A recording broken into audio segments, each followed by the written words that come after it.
Assalamualaikum warahmatullahi wabarakatuh. Perkenalkan, nama saya Dian Pratama Siregar dengan NIM channel 23004. Yang terhormat Dr. Wirmi Eka Putra sebagai dosen pengampu mata kuliah aspek hukum dalam bisnis.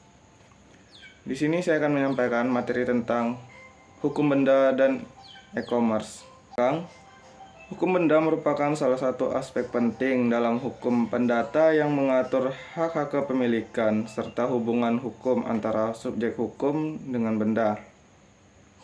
Seiring berkembangnya teknologi, transaksi e-commerce semakin marak dan menciptakan berbagai tantangan hukum terkait kepemilikan, pengalihan hak, dan perlindungan konsumen. Oleh karena itu, pemahaman mengenai hukum benda dalam konteks e-commerce menjadi relevan untuk dikaji. Benda adalah peraturan hukum yang mengatur hubungan antara subjek hukum dengan benda, termasuk hak kepemilikan dan penguasaan. Hukum benda merupakan bagian dari hukum pendata.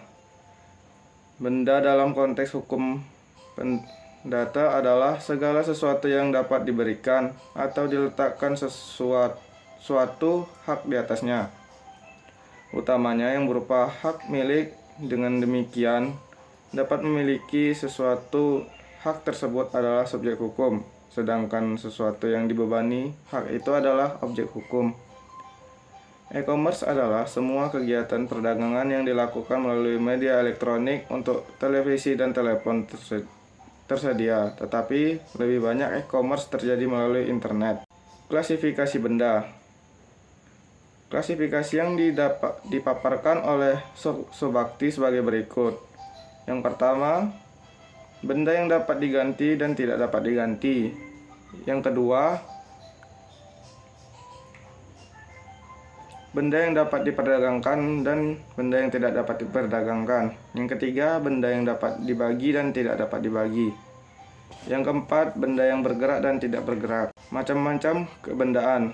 Hak benda yang memberikan kenikmatan adalah hak milik, hak bezit, hak memungut hasil, hak pakai dan mengandiami.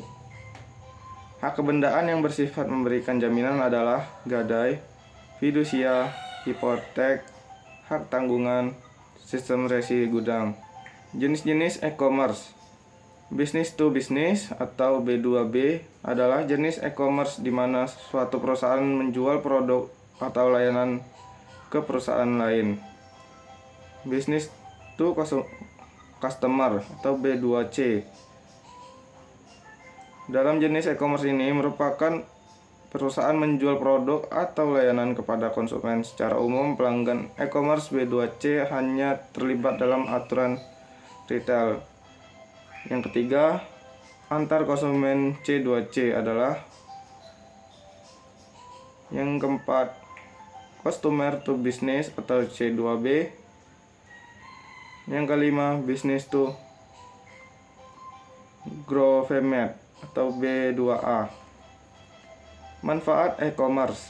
Yang pertama, jangkauan yang luas.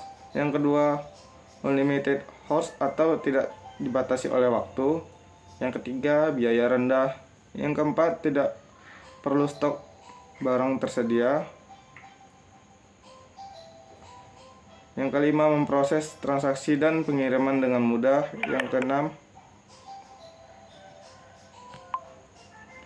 keenam, dapat dipelajari kebiasaan pelanggan. Yang ketujuh, bekerja dari mana saja.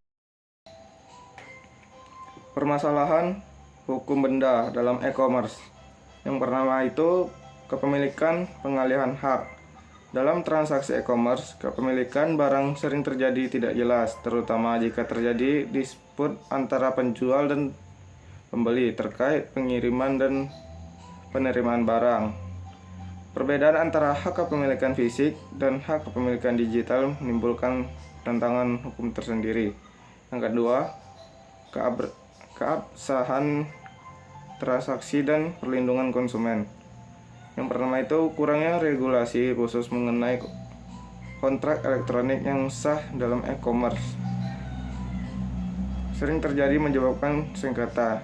Yang kedua itu konsumen sering menghadapi resiko penipuan barang tidak sesuai dengan deskripsi atau keterlambatan pengirim. Sekian dari saya, terima kasih.